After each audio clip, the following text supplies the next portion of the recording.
மேஷராசி அன்பர்களுக்கும் என் பணிவான வணக்கங்கள். மேஷராசிக்கு சனி பயிற்சி கும்பத்திலிருந்து மீனத்துக்கு பயிற்சி அடைய போகிறார். மார்ச் மாதம் 29ஆம் தேதி 2025 அன்று கும்பத்திலிருந்து மீனத்திற்கு, அதாவது மேஷத்திற்கு 12ஆம் இடமான விரயஸ்தானத்துக்கு வரார். விரயஸ்தானத்துக்கு வரார் அப்படின்னா பயப்பட வேண்டிய அவசியங்கள் இல்லை. ஏன் அப்படின்னா சுப விரயங்களாக செல்லும். சுப விரயங்களாக இருக்கும்.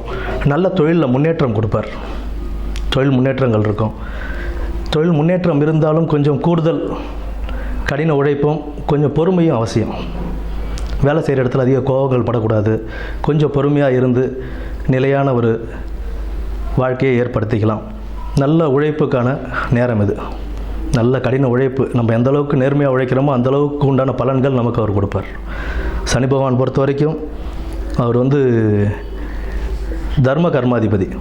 மனுஷன் எப்படின்னா நம்ம எவ்வளோ நியாயமாக நடந்துக்கிறோம், எந்த அளவுக்கு நம்ம நல்லது செய்கிறோம் அப்படின்றத பொறுத்து தான் நமக்கு உண்டான பலன்கள் அவர் நமக்கு திருப்பி தருவார். அதனால் நேர்மையான முறையில் நல்ல ஒழுக்கமாக தொழிலை நம்ம பார்த்துக்கிட்டோம் அப்படின்னா தொழிலில் நல்ல மேன்மை உண்டாகும்.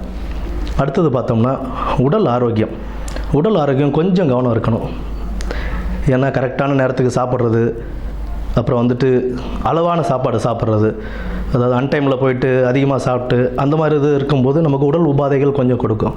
சிறிய உடல் உபாதைகளை தான் ரொம்ப கவனமாக கொண்டு அந்த உடல் உபாதைகளை நம்ம சீக்கிரம் சரி பண்ணிக்கிறதுக்கு பார்க்கணும்.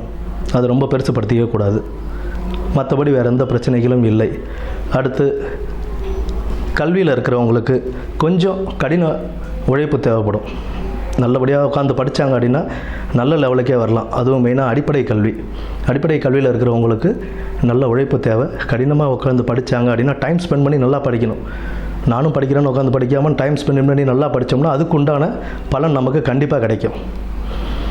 அடுத்து இதற்குண்டான பரிகாரங்கள் அப்படின்னு நம்ம பார்க்க போனோம்னா குலதெய்வ வழிபாடு மிக சிறப்பு தரும். எந்த ஒரு ராசிக்காரர்களாக இருந்தாலும் குலதெய்வ வழிபாடு மிக சிறப்பு தரும். அடுத்து சனிக்கிழமைகளில் விநாயகர் வழிபாடும் சிவன் வழிபாடும் இருக்கிறது அவசியம். சனிக்கிழமைகளில் விநாயகர் வழிபாடு மற்றும் சிவன் வழிபாடு அது நம்ம செய்ய நமக்கு உண்டான பலன்களை அவர் நல்லபடியாகவே எடுத்து தருவார். நன்றி.